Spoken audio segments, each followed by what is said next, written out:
Bueno, pues diría, doctor Conrado Stoll, ¿cómo, ¿cómo está la salud pública en la Argentina?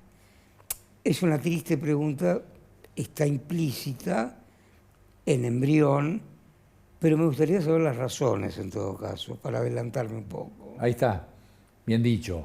Sabemos, está implícito, está en crisis el Que no sector estamos salud. vendiendo salud, ¿no? No, es tratar la enfermedad y quizás no tratarla óptimamente, pero la pregunta filosa era esa: ¿cuál puede ser la razón? Seguramente hay muchas, un deterioro crónico, sí. Pero creo que una importante es, si bien la Argentina dedica, como la mayor parte de los países, un 10% del PBI a la salud, no se refleja eso en el resultado. Pero ahí viene la pregunta, ¿y por qué no se refleja? Porque 10% del PBI argentino es una cifra considerable. Es importante. Entonces, yo creo que una de las razones importantes es el balde agujereado, en que tenemos... El robo. Bueno, dicho, traté de usar un eufemismo, pero se pierde mucho en el camino. Estamos en confianza. Estamos en confianza. En el camino creo que queda una gran cantidad de ese PBI que no llega al paciente que necesita la ayuda, que generalmente, por supuesto, es el sector socioeconómico más limitado y es el círculo vicioso en que sabemos que buena posición económica es equivalente a mayor expectativa de vida. Mala situación económica, aún en Finlandia, aún en Estados Unidos, el que está en el sector socioeconómico más bajo tiene menor expectativa de vida y menor calidad de vida. Aparte, por supuesto, por falta de educación, por esa falta de acceso incluso al negocio que vende la comida sana, entonces también tiene más enfermedad. Detengámonos un instante entre guiones. La comida sana. La comida no es sana en sí misma. El resultado es lo saludable. ¿En qué sentido hay que orientarse? También, ¿Qué es comer sano? También es buenísima la pregunta, Mario, porque inventamos... Porque la comida propiamente dicho no es ni sana ni esto ni lo otro, es el resultado. Pero apareció el concepto de comida sana porque apareció... No, es irreversible. Sí. No, y porque apareció la comida no sana. Y cuando uno entra, digamos genéricamente, a un mercado, encontrar algo que no sea procesado o ultraprocesado. ¿Qué quiere decir eso? Hablemos del chocolate. Cuando Cortés llega y ve estos señores que vivían aquí en América, que le dicen, tenemos algo que se llama chocoatl, y que venía del cacao y que tomaban, comían, masticaban, y es una cosa que hoy en día... Y comerciaban, porque comerciaban valiosísimo. Pero si uno se alimentara con eso, no existe el infarto. No existe. Ahora, cuando yo tomo esa semilla y la industrializo y le pongo crema, grasas, y le pongo azúcar y la hago muy atractiva en Bélgica y en Suiza, eso pasa de ser algo antioxidante, algo que tranquiliza y mejora a nuestras células, a algo que las enferma o que contribuye a su enfermedad. Es un ejemplo perfecto. Y por eso aparece la comida procesada y ultraprocesada, que no es comida. Ese alimento congelado de la heladera del mercado no es un alimento, no son semillas naturales, no es un aceite de aceitunas, no es un fruto seco, no es una verdura, una fruta o una legumbre. Entonces, de ahí viene la comida sana. Sí, la comida naturalmente, hace 30.000 años, el agricultor tenía, todo eso era sano y ayudaba en la expectativa de vida. La gente moría joven, por supuesto, la expectativa de vida era baja, por otras razones. Pero a eso me refiero con comida sana o lo que se resume en dieta mediterránea. ¿En qué consiste la dieta mediterránea? Que todos de alguna manera gaseosamente imaginamos. ¿Por qué?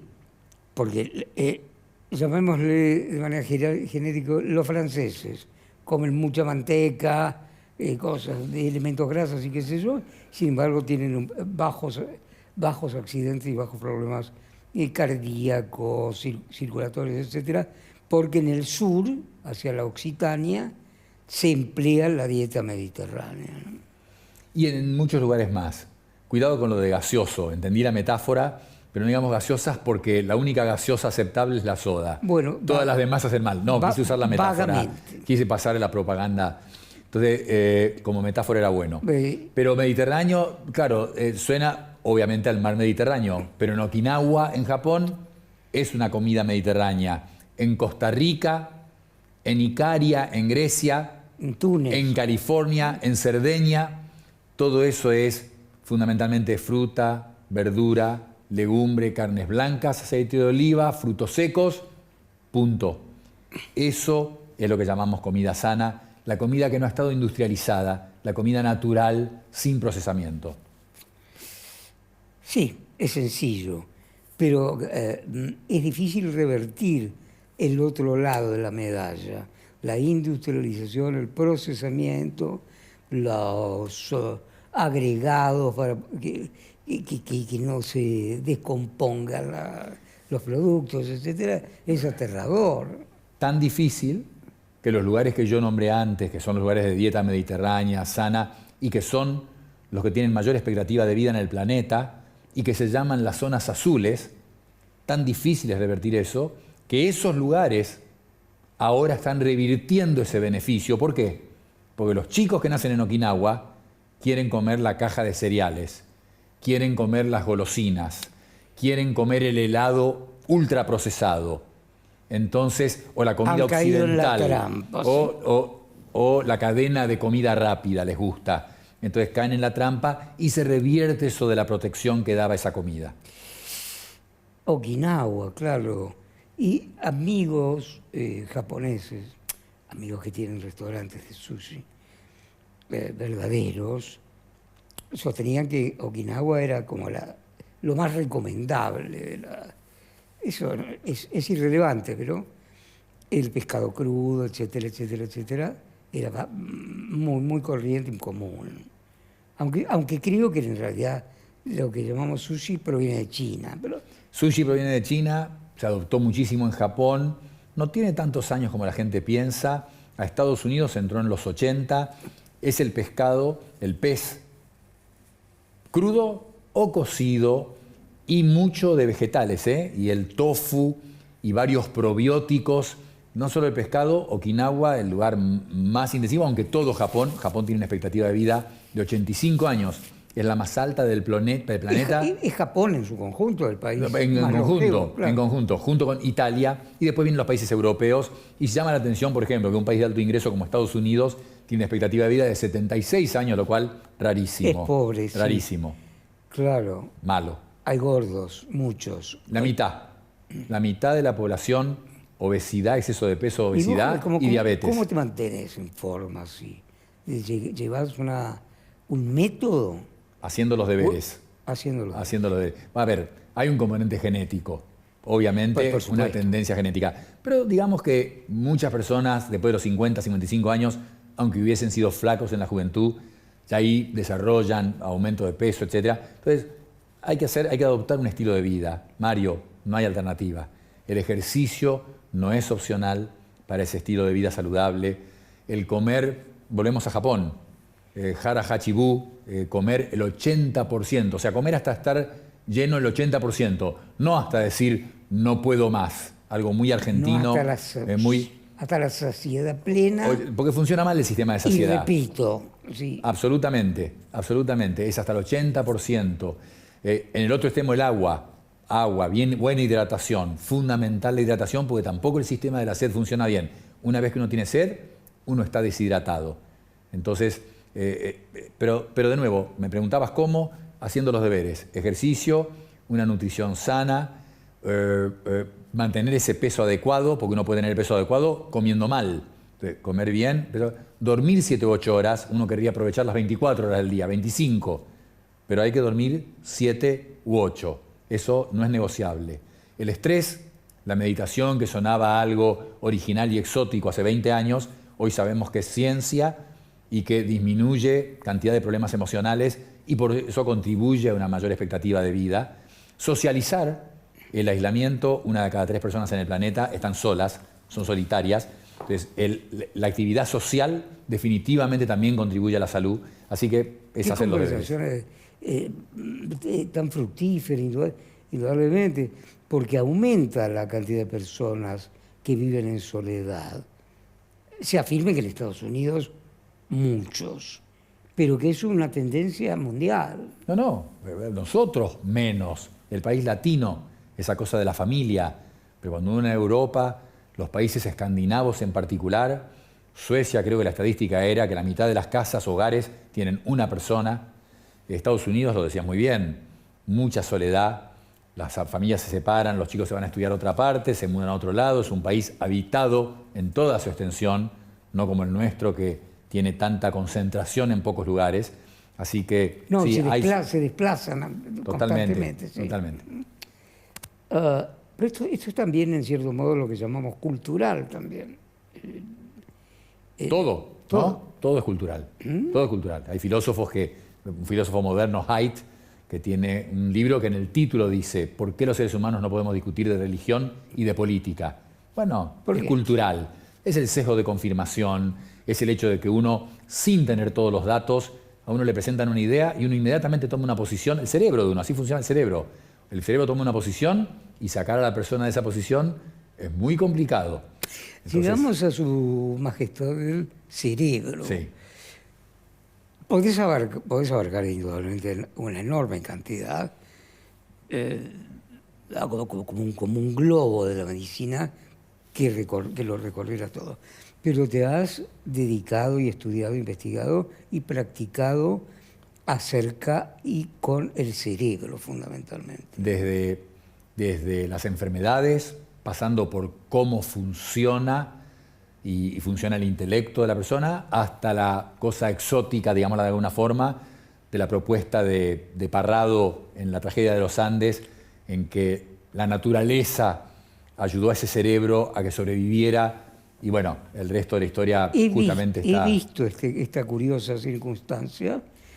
Te he visto a vos, doctor Stoll, contar que con esas temperaturas aterradoras, con tanto frío, 40 grados bajo cero, etcétera, etcétera, en cierto modo se convirtió en una sala de terapia intensiva para determinados casos y contribuyó a sobrevivir también en algunos de los que hoy están vivos. Dividiría en dos la respuesta. Primero, un homenaje al neurólogo que ha hecho esto muy bien, no como yo, Oliver Sacks, que ya no vive, pero que escribió cantidad de libros de divulgación general. Se hizo muy famoso con un libro que se llamaba El hombre que confundió a su mujer con un sombrero. ¿Por qué? Porque el hombre tenía prosopagnosia, que es una lesión que hace que uno no pueda reconocer caras. Yo te conozco, sé perfectamente quién sos, hasta puedo conocer el perfume que usás, pero la cara no la reconozco y no puedo diferenciar una cara animal de una humana. Sí. Tu cara me suena. Oliver Sacks ha escrito mucho, musicofilia, fenómenos raros relacionados con la música y Despertares, que fue la película esa con Robin Williams y creo que Robert De Niro, que despertaban unos pacientes en los años 60 que les dieron una droga, dopamina. Ahora, yo hice esto con lo de Parrado en que tres cosas. El accidente en sí, en el momento del golpe, le fractura el cráneo y al fracturarse el cráneo de un chico de 22, 23 años, eso permite que el cerebro inflamado por el golpe puede inflamarse hacia afuera, en vez de apretar y lesionar el tronco cerebral y matarlo, como pasa con muchas lesiones de traumatismo. Se fractura el cráneo, el hueso, y eso le permite al cerebro expandirse. Esa cirugía se usa hoy en día. Se probó mucho después del accidente de los Andes, que era efectiva, sacar cráneo para que el cerebro se expanda. Después, 3 días cerca de la nieve, temperaturas de 0 a menos 20 grados, hipotermia. La hipotermia es un protector neuronal que hace que las neuronas se tranquilicen y usen menos oxígeno. Entonces les permite sobrevivir. Y por último, no recibió agua, porque estaba muerto supuestamente.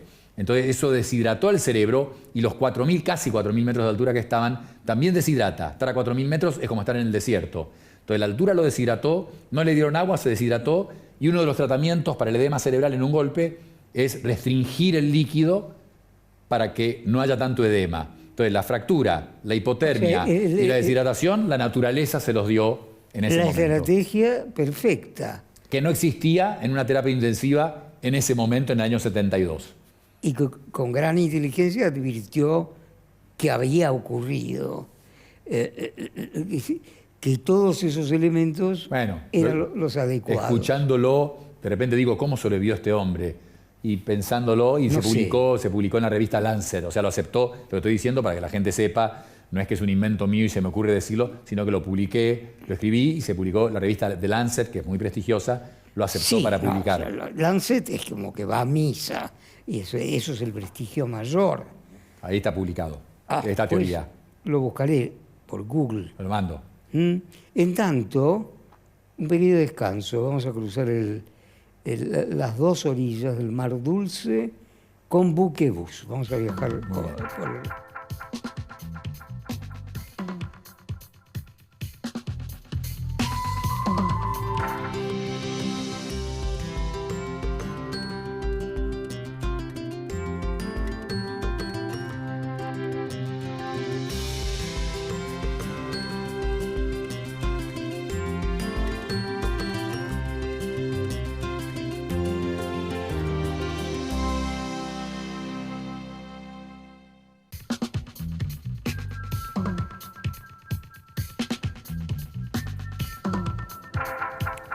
Doctor Stoll, la pobreza en nuestro país no es un elemento melodramático. Esto es, pues, a veces incomprensiblemente, un país cuyos habitantes forman la mitad de la pobreza, viven en la pobreza, son pobres, los chicos son en una cantidad espeluznante indigentes, que, como diría en conversación en la catedral, ¿cuándo se jodió la Argentina? Porque no era tan así. Yo creo que esto es, como algunas cosas de la medicina, es algo progresivo. Es algo progresivo y Maquiavelo decía, cuando el problema es grave, es fácil identificarlo, pero muy difícil solucionarlo. Lo ideal es identificarlo cuando es muy leve, que es difícil de identificar, pero ahí se puede solucionar fácil. Y hablaba del Estado, justamente. Y es lo que nos ha pasado. La precocidad del diagnóstico. En la medicina, claro. Diagnóstico temprano, claro. El resultado será mejor. Y entonces esto creo que son décadas de decadencia y aclarar, aunque sea un cliché, Mario, aunque sea un cliché, todos todos lo tenemos, no es lo mismo pobreza en nuestro país que quien es pobre en Canadá. O sea, la pobreza en Canadá no tiene un nivel de dignidad. Es una advertencia muy oportuna. Pero es muy importante. O un ingreso limitado de una tarea X, la que sea. Un ingreso limitado en Canadá y un ingreso limitado aquí, tampoco es lo mismo. La persona de Canadá accede a cosas básicas de transporte, de hogar, de confort en el hogar. ¿Quién piensa de alguien con un ingreso bajo aquí, con un aire acondicionado? Parece un artículo de lujo. En otros países de altos ingresos, la persona que califique de pobre o el que tiene un bajo ingreso va a acceder igual a un mínimo, en general, de estándar de vida, que es lo lógico, ¿no? Sería lo lógico para la tercera década del siglo XXI. La dignidad de la condición humana, claro está. Pero cuidado, esto ha pasado exponencialmente. O sea, hasta el año 1900, el 99% del planeta era muy pobre y tenían que ver si conseguían la comida del día. De 1900 ahora, revolución industrial, etcétera, ha sido exponencial. Y lo que llamamos pobreza ahora es nada comparado con hace 200 años, para exagerar, 200 años. Entonces, pero de todas maneras, sigue existiendo los países emergentes. América Latina es un buen ejemplo. Países muy rezagados y que realmente aquel que es pobre, indigente o el que tiene un salario bajo, realmente no accede a cosas que, de nuevo, en el siglo XVIII era razonable por ahí, o era la vida, el mundo. Pero hoy en día no tan razonable que no se acceda a algo básico. No es casi en la frontera de lo subhumano. Tiene que sobrevivir como puede. Bueno, no debería ocurrir. Tantas cosas, ¿no? ¿Quién dijo que la vida es justa? ¿Quién dijo que la vida es justa? ¿Cómo fue Estados Unidos durante tu formación, tus años de trabajo allí? ¿Vas a menudo? Es una excelente memoria, fabulosa, única. Voy todos los años, trato de quedarme 1 a 2 meses. ¿Quién, yo? ¿La memoria, decís? No, mis memorias de estar allá. Tengo memorias de la infancia, creciendo allá con mis abuelos. Eso es lo interesante. Mis abuelos, y tengo las memorias del chico que la abuela me llevaba al parque y me tiraba en el trineo, y teníamos el perro y lo sacaba a pasear, y etcétera. y lo pasaba muy bien de chiquito. Después la memoria de formación de médico, que fue dura, tengo ese sentimiento encontrado de muy duro en Nueva York, en Pittsburgh y por último en Boston. Pero en Nueva York los primeros 4 años yo diría fueron de 120 horas de trabajo semanal, lo cual es mucho. Yo era muy joven, 23, 24, 25 años, pero me acuerdo quedarme dormido conversando con alguien, que se me caiga un vaso de la mano por el cansancio que tenía. Pero la formación era excelente. El médico, un modelo a copiar. Formación hay una sola, la residencia. Y los médicos, el médico senior, el médico grande, el de 40, 50, 60 años, estaban todo el día en el hospital enseñándole a los médicos jóvenes y supervisando su trabajo. Una pirámide de cobertura que le asegura al paciente que el riesgo de un error es menor. Entonces, esas memorias de aprendizaje con role models y ver que en las conferencias, un día había una conferencia y hablaba un premio Nobel.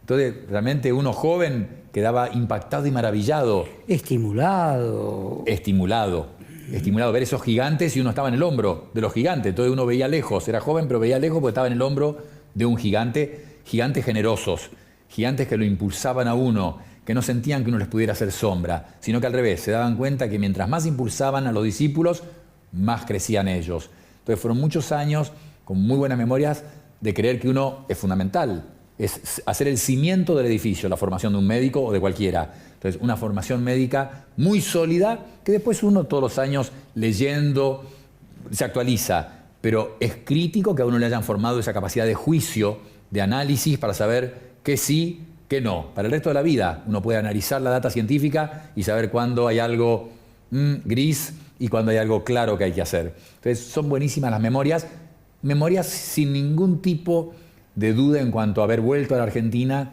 en que quería volver, en que yo extrañaba esto y feliz volví. Pero no tenías oportunidad de extrañarte, porque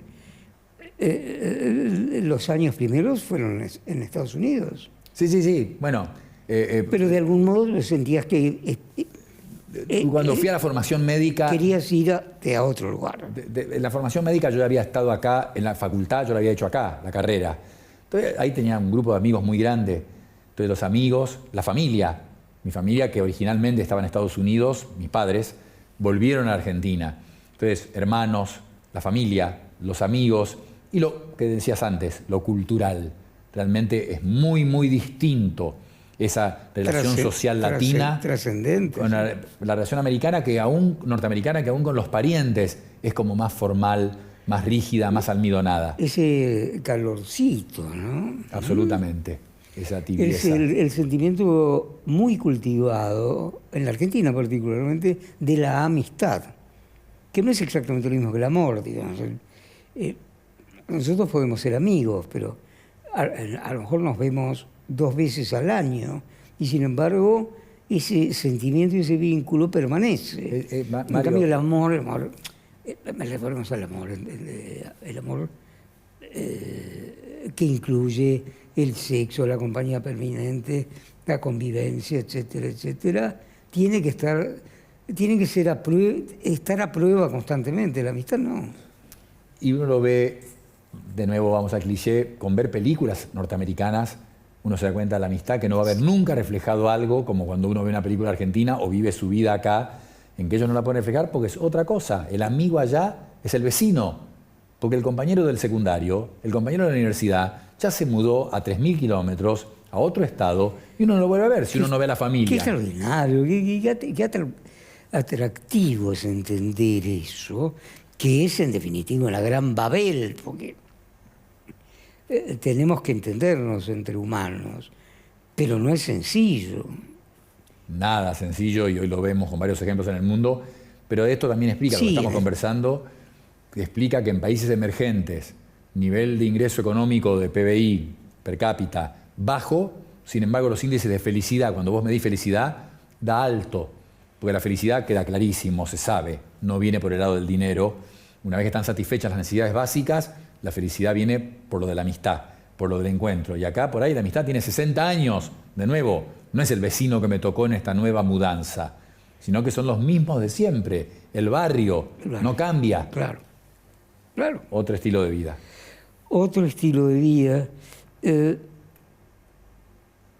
Se está produciendo en este momento un nuevo estilo de vida como parece, como un melting pot de diversas ideas, renovaciones, etcétera. ¿Sos optimista con respecto a la Argentina en general? Soy muy optimista. ¿Por qué? Porque veo la historia. Y vos y yo tenemos que agradecer que estamos viviendo este momento bisagra. Esto no es un momento cualquiera de historia, ¿no? Atendémoslo entonces. Esto es... Salga Pato o Gallareta, algo está pasando. Primero que va a ser positivo. Siempre ha sido positivo. Ha habido guerras, han habido muertes, ha habido problemas, no había electricidad. Siempre los cambios llevaron a un estado mejor la civilización. Sin duda, eso siempre. Pero este momento en especial es Gutenberg y la imprenta del siglo XV. Este momento es la revolución industrial. Este momento yo diría que es más que eso. El Internet, y más que el Internet, la red mundial, porque apareció el Internet, pero después se pudo conectar todo. La ubicuidad del conocimiento. Las ideologías que van a cambiar, van a mutar. Estamos viendo estos jóvenes con estas ideas nuevas en muchos países. Entonces, jóvenes que aparte tienen otra cabeza, tienen una educación diferente, las carreras van cambiando, los trabajos van cambiando, la forma de trabajar cambió absolutamente. Totalmente. Entonces, el cambio ya está, lo estamos viviendo, lo cual me resulta apasionante. Puede haber empezado Steve Jobs, digamos. Lo es. Bill Gates, año 70, en el 70, 80 empieza las primeras computadoras, después viene el Internet. Ahora estamos hablando, vos me hablabas de lo apasionante del cerebro, la inteligencia artificial. En 1 año y medio, este ChatGPT del que todo el mundo habla, o lenguaje aumentado, ha cambiado dramáticamente en forma positiva. No tenemos idea lo que pueda pasar con eso en 5 a 10 años. No sabemos, pero le preguntamos a alguien a ChatGPT, por ejemplo, y surgen ejemplos, ya vamos, ¿no? Cuando te vas, nosotros quedamos conversando.